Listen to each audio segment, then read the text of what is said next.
तो देखिए, जैसा कि हमारे लास्ट लेक्चर चल रहे हैं जीएस के, तो उसमें हम समाज के बारे में पढ़ रहे हैं, यानी कि 19वीं शताब्दी से संबंधित जितने भी महत्वपूर्ण तथ्य हैं 19वीं शताब्दी से। तो 19वीं शताब्दी ही किसके लिए जानी गई है? पुनर्जागरण, सामाजिक सुधार, सामाजिक और धार्मिक सुधारों के लिए जानी गई। ये अभी लेटेस्ट बीए में भी एग्जाम में पूछा गया है ना, ऐसा ही है। ब्रह्म समाज जो मैंने अभी लेटेस्ट पढ़ाया है आपको कुछ समय पहले ही, मुश्किल से 1 हफ्ता हुआ है अभी, तो ये बीए के एग्जाम में भी पूछ लिया गया है अभी पॉलिटिकल साइंस में, बीए फर्स्ट ईयर में, ये भी मैं बता दूँ। तो कहीं ना कहीं पढ़ाई काम ही आनी है, ये तो निश्चित है। तो आज का जो हमारा जो टॉपिक रहेगा बहुत ध्यान से सुनना है, और इस क्लास के माध्यम से मैं समस्त पहलू को इस टॉपिक के को क्लियर कर दूंगा। जैसा कि आपने पहले पढ़ा हो, सत्यशोधक समाज, ध्यान से सुनना, बहुत इम्पोर्टेंट है। सत्यशोधक समाज भी एक ऐसा ही संगठन था जैसा कि हम पहले पढ़ते हुए आ रहे हैं, समझ रहे हैं? तो ये भी एक ऑर्गेनाइजेशन था। इसकी स्थापना कब हुई? 1873 में हुई। अब ये बात क्लियर है कि मैं पहले ही इस बात को बता चुका हूँ कि जो 1873 में 1800 से ऊपर अगर किसी की स्थापना हुई और 1900 के बीच में, तो वो 19वीं शताब्दी के ही अंतर्गत आएगा। ये भी हमें याद रखना। कई बार शताब्दी में भी प्रश्न पूछा जा सकता है, यानी कि सत्यशोधक समाज की स्थापना कब हुई, कौन सी शताब्दी में हुई, तो याद रखेंगे 19वीं शताब्दी।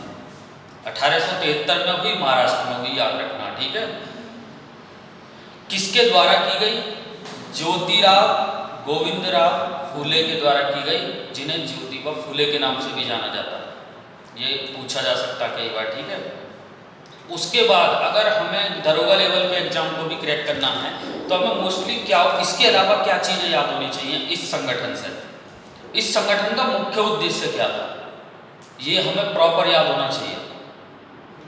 यानी कि प्रत्येक जो हम पॉइंट पढ़ रहे हैं ना हिस्ट्री के, हमें उनके मुख्य उद्देश्य विशेष रूप से मालूम होने चाहिए अगर हम एसआई वाले 2 स्टार वाले एग्जाम देने जा रहे हैं तो सत्यशोधक समाज का जो मुख्य उद्देश्य है, 2-3 पॉइंटों को अच्छी तरीके से याद रखें। पहला, इस समाज का मुख्य उद्देश्य था सामाजिक सेवा, यानी कि समाज की सेवा। दूसरा, स्त्री तथा निम्न जाति के लोगों, यानी कि स्त्री तथा निम्न जाति के लोगों, जो निचली जाति के लोग हैं, उनके हितों की रक्षा करना सत्यशोधक समाज का मुख्य उद्देश्य है। एक ही लाइन में आप इसको बहुत अच्छी तरीके से क्लियर कर सकते हैं कि सत्यशोधक समाज का मुख्य उद्देश्य सामाजिक सेवा, कौमा, और आप याद रखेंगे स्त्री व निम्न जाति के लोगों की हितों की रक्षा करना इसका मुख्य उद्देश्य है। या कह सकते हैं निचले जाति के लोगों की हितों की रक्षा करना सत्यशोधक समाज का मुख्य उद्देश्य है। जैसा कि इसके संस्थापक मैंने भी बताया ज्योतिबा फूले हैं, ठीक है। उनकी एक प्रसिद्ध पुस्तक है जिसका नाम है गुलामगिरी। कई बार एग्जाम में पूछा जाएगा कि गुलामगिरी के लेखक कौन है, तो याद रखना ज्योतिबा फूले। 1873 में ही वो लिखी गई, और इस पुस्तक में ही ये सारी चीज़ें हमें देखने को मिलती हैं। यानी कि जिस बातों को मैं बता रहा हूँ, इस पुस्तक में ये सब चीज़ें देखने को मिलती हैं। तो कई बार तो सीधा ही पूछ लिया जाएगा गुलामगिरी पुस्तक के लेखक कौन है, तो याद रखेंगे ज्योतिबा फूले, ठीक है। इसके अलावा जो महत्वपूर्ण पॉइंट है, किसके घोर विरोधी थे, ये कभी बनेगा एग्जाम में क्वेश्चन। तो इन्होंने, ज्योतिबा फूले ने, या कह सकते हैं सत्यशोधक समाज ने, ब्राह्मणों को समाज का शोषक बताया है। ये आपको याद रखना ही रखना है, ये बहुत महत्वपूर्ण पॉइंट है।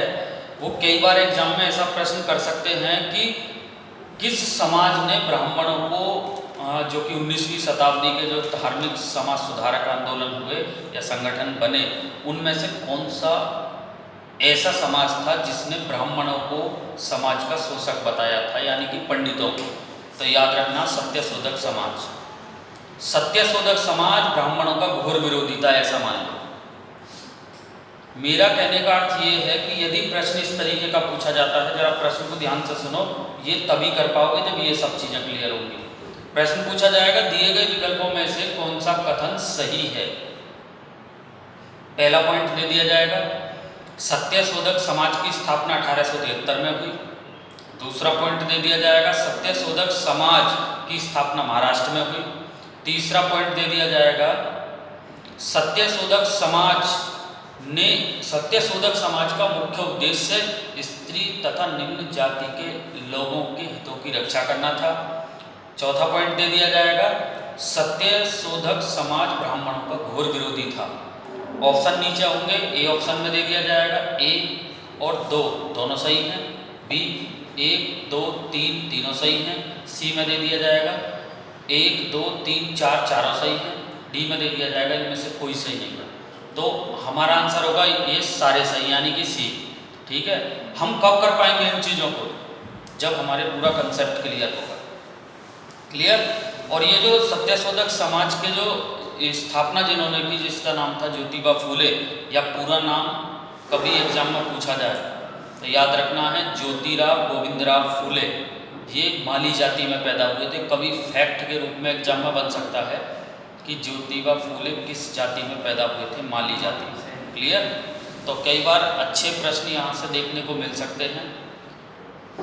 ऐसी ही बेहतर और सटीक वीडियो देखने के लिए चैनल को सब्सक्राइब अवश्य करें और साथ में घंटी का बटन जरूर दबाएं ताकि आने वाली वीडियो आपको मिलती रहे। वीडियो को लाइक और शेयर करना ना भूलें।